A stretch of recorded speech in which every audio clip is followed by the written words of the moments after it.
Sasha, Timeless Traveler, here for Ultness at Comicpalooza 2013. I'm checking out comics and collectibles like this Hush Joker figure, which you can find at the Bedrock City booth in the dealer's room. Let's see what else we can discover.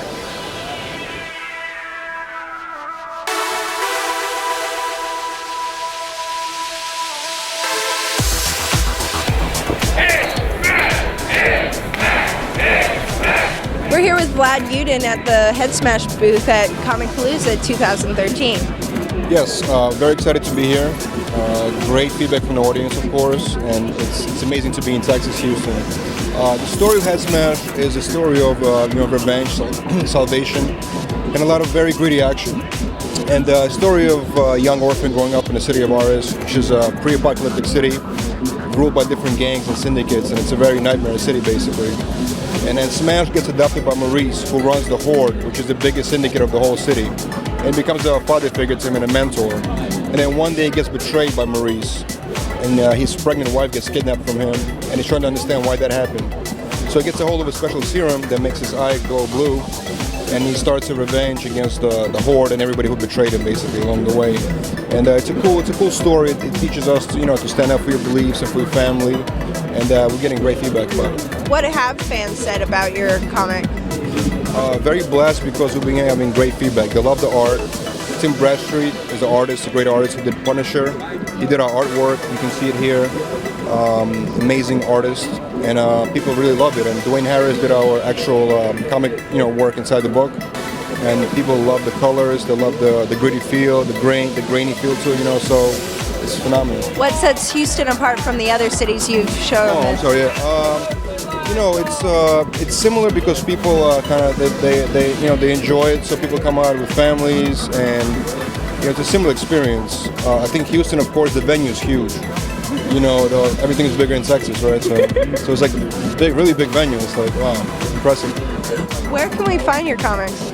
The actual book is coming out July 31st everywhere in all the stores. And if you want to learn more, go to headsmash.net or Facebook Headsmash and check out more information about it. Thank you very much.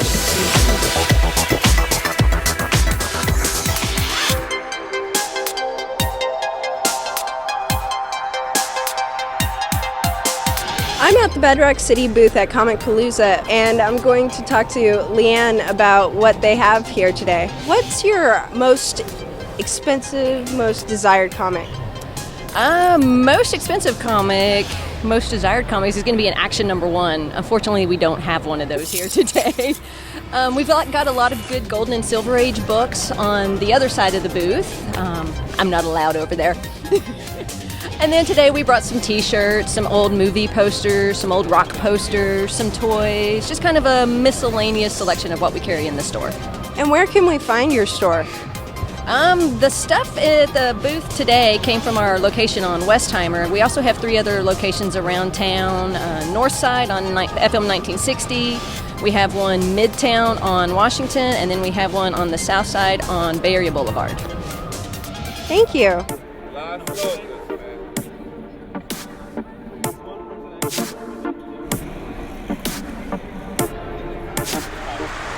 I'm with Joe Nettles here from Adventure Chips and Collectables. So tell me, what's the most rare comic you have here today? Well, some of the rare ones I have is like the Batman number 16, which is the very first appearance of Alfred from 1943. First Avengers from 1963, signed by Stan Lee. I had this signed and graded, so it's all encased.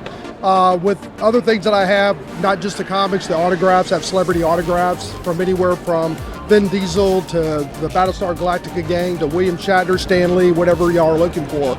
I have it all with the toys to go with it. Now, where can we find your collectibles and comics? I'm on eBay. I have an eBay store. It's called Looney Collectibles, like Looney Tunes, and my username is Amblin, like Amblin Entertainment 44. That's the best way to find me. I have autographs on there. I have comics, animation art. I have a little bit of everything. Spring into action to battle the fiendish villain, Martian Manhunter, hailing from the planet Mars.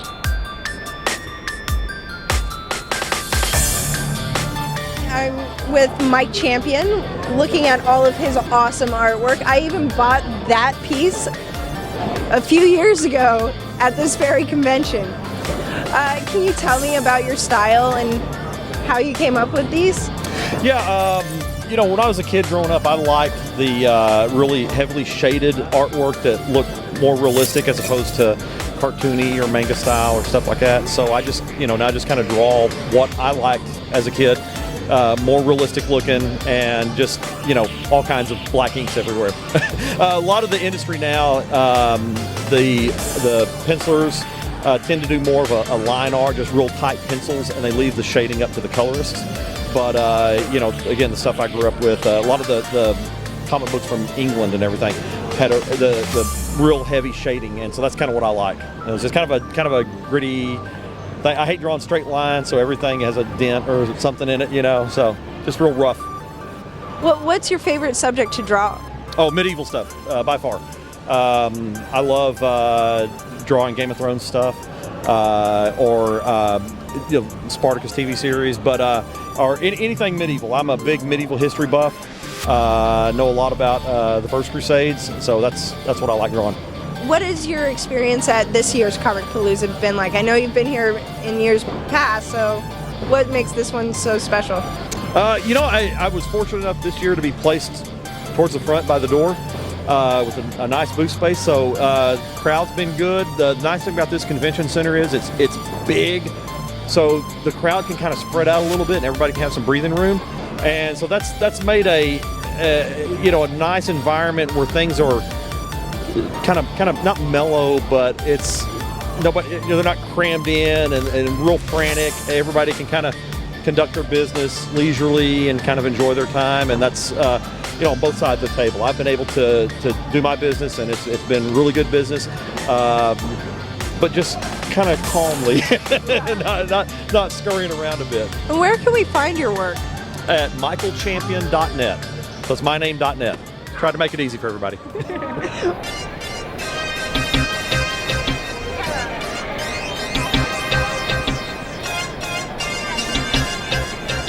I'm here with Sean Cheeks Galloway, and guess who made all of these awesome badges for Comicpalooza this year? This guy!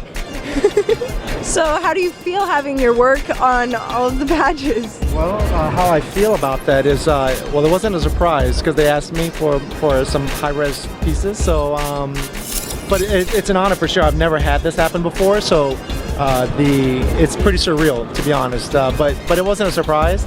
But it's surreal that finally happened. Yeah, thank you. What sort of work have you done in the past? In the past, well, I used to be a dishwasher.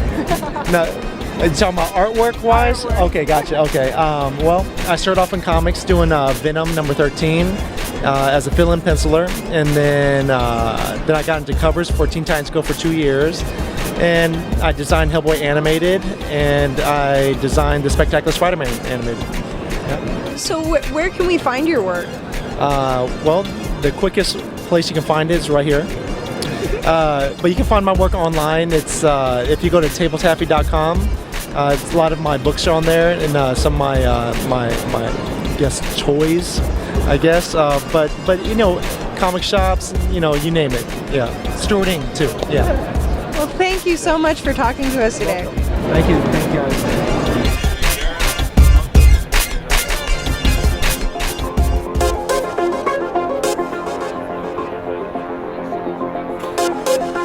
With Sean Riggs at the Spyridian Productions booth.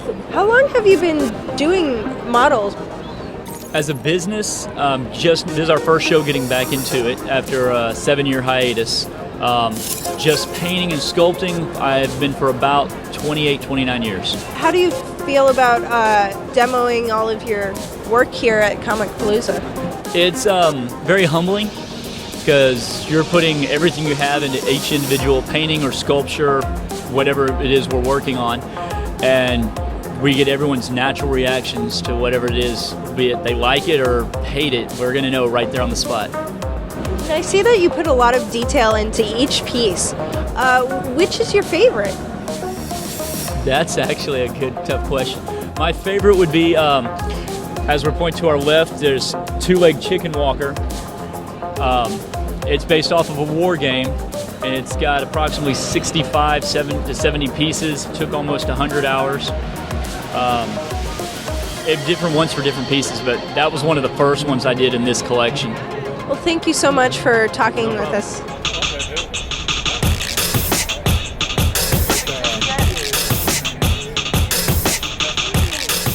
I'm here at the DNA Comics and Games booth with Steve Mosier, the owner. What collectibles and comics do you have for patrons today? We have a very eclectic collection. We have knives, swords, Silver Age comics. We just picked up a huge collection of books, toys, and a lot more at our store. Do you have a specific prized comic? Well, I think we sold them all off today. We actually picked up a huge collection of books, Silver Age Marvel books, and we sold off an Amazing Spider-Man #1, a Fantastic Four #1, first Iron Man, first Wolverine, a lot of the key issues. So a lot of the prized possessions have been sold today, actually. What is your most prized figure or collectible? Well, here at the con, we don't have everything with us, obviously, but we did bring the Elder Predator, which is a Hot Toys, and that retails on the very low end for $350, probably about $500 at a high end. And where can we find your store? We are in Humble, Texas, at the corner of 1960 and 59, in the Chili's parking lot. Well, thank you for talking with us today. Okay, thank you.